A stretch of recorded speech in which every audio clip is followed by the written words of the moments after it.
नमस्कार प्रियास किचन आपण समस्त को अनेक अनेक स्वागत। आज मैं आपण मानक सहित South Indian famous sambar recipe share करी।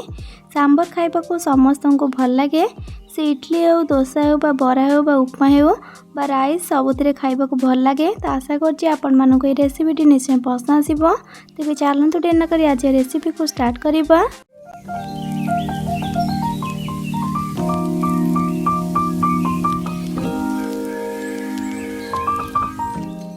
सांबर बनाई प्रथम देखो ये गोटे बाउल मुझे आई बाउल मुझे अधा कप हरड़ डाली।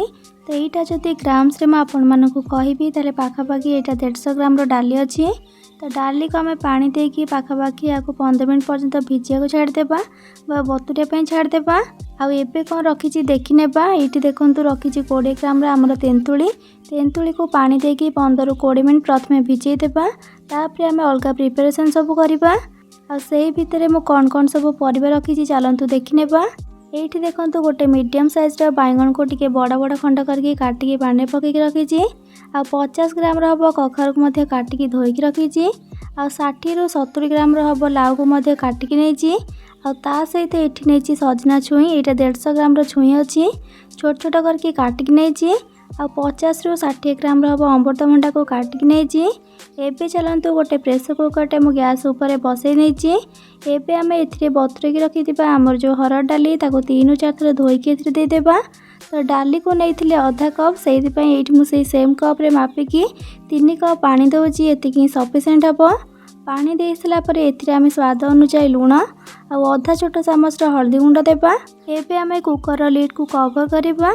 आपको ना हाई फ्लेम रे 4टा हुइसिल आसवाक छाड़ा। 4टा हुइसिल आसला परे आपको आम ठंडा करवा। तापर जाकि ओपन करवा कुकर लिड को। ये जमती कि देखिपे डाली आमर भल भाव सीझी। नॉर्मली जमती आम डाली करुचे डाली किंतु टिके अधिक सीझिबो आती सीझा दरकार से ही सीझी। एबे आम डाली को डंकी भल भाव मिक्स करदेबा जहाँद्वारा कि यहाँ पूरा गोली हो पानी सहित। तो डाली एवं होगला आपको साइड रखा। एवं अलग प्रिपरेशन करवा। तो ये गोटे कड़े में गोटे चामच रिफाइन तेल को दूसरी। तेल गरम होगला आम ये देदेबा काटिकी रखिथिबा गोटे मीडियम साइज पियाज मुझे लंबा लंबा करके काटिकी एठे नहीं।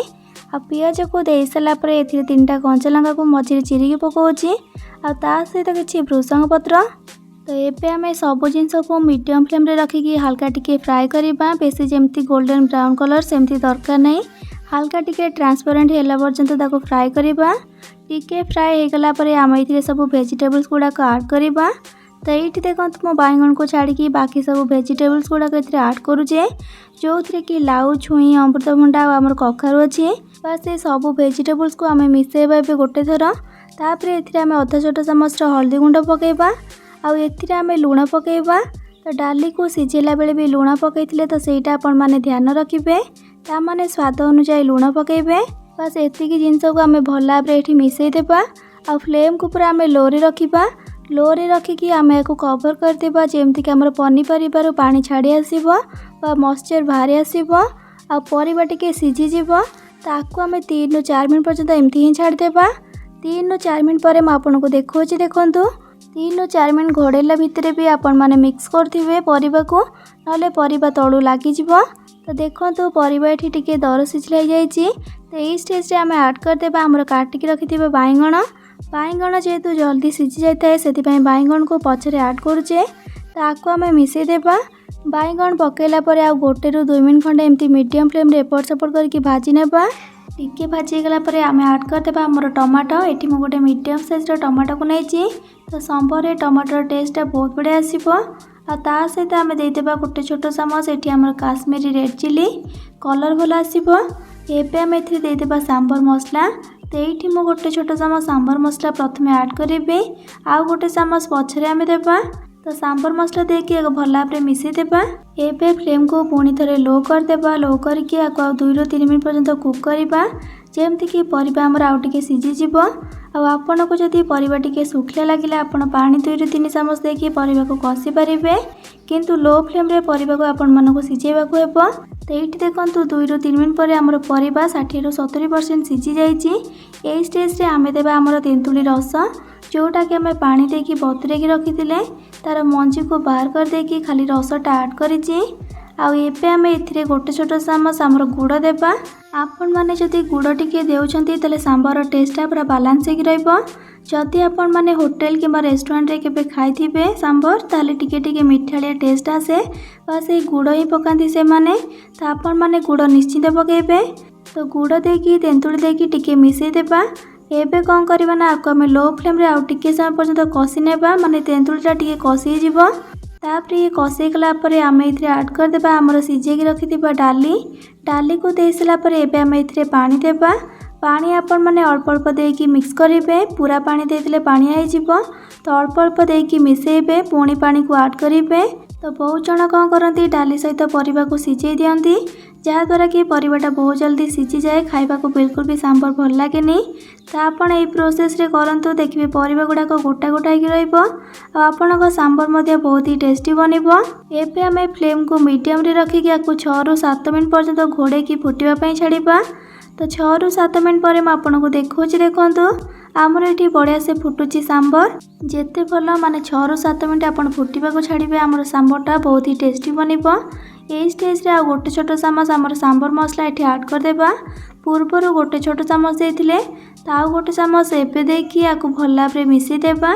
तो ये आपण मानकु देखौची आमर पनीपरिबा केमती सिझिची देखंतु छुई देखौची जेहेतु छुई आमर बहुत टाण थाए सिझिबा को टिके टाइम लागे। देखंतु छुई केते बढ़िया से सिझी जाइची परिबा सब सिझिची मात्र गोटा गोटा होइकी अछि। एमती रहले ही सांबर खाइबा को बहुत भल लागे। एबे आमर सांबर फाइनल टच देवा पई पूरा पूरी रेडी अछि। तो तड़का देवा पई एठी गोटे तड़का पैन टे मो बसैची सेथिरे गोटे छोट चामच रिफाइन तेल दउची।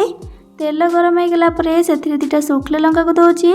लंका को टिके एपट सेपट करके भाजी सारा पर अधा छोट चामच मेथी अधा छोट चामच जीरा अधा छोट चामच सोरिष आउ किछि भृषंग पत्र ताको एबे तेल दे देबा। भृषंग पत्र होची साउथ इंडियन डिश रा मेन जिंस। या बिना साउथ इंडियन डिश पूरा अधूरा हो जिवो। गैस रा फ्लेम को ए स्टेज रे लो ही रखिथिबे। ये सब को भल भाबरे प्रथमे फुटिबा को छाड़िबा। टिके फुटिगला परे आमे दे देबा ता सहित मेन जिंस होची 1/3 टीस्पून रो हेंगु पकेबा। आकु टिके भाजी गला परे सांगे सांग नै कि आकु आमे दे देबा हमर सांबर ऊपरे सांगे सांग कवर करनेबे नले तार जो फ्लेवरटा बाहर को आसी जिवो। 2 ରୁ 3 मिनट पर कवरटा को काढ़ीबे तापर आकु मिक्स करिवे। आ जेमती कि देखि पारथिबे जो सांबर कंसिस्टेंसी केमतिका अछि। तो याठु जदि आपनको पानी दरकार ताले आपण माने गरम पानी करके ए स्टेज रे दे भी पारिबे। एबे गैस रा फ्लेम को ऑफ कर देबा। एठी हमर एबे रेडी गला गरमा गरम साउथ इंडियन स्पेशल फेमस हमर सांबर। आशा करछि आपण मानको मोर ए रेसिपीटी निश्चय पसंद आस्थिबो। पसंद आसले प्लीज वीडियोटी को लाइक करिवे सांग मानक सहित शेयर करिवे। चैनल नुआ थिले प्लीज चैनल को सब्सक्राइब करनेबे। आ पाखरे थिबा छोट bell icon all option click करिवे जादर मो अपलोड को थिया मो समस्त वीडियो नोटिफिकेशंस आपण सर्वप्रथमे पाई परिबे। तबे आज पई रहउची पुनी आसीबी नुआ रेसिपी नै कि से पर्यंत रहिली। Love you all. जय जगन्नाथ।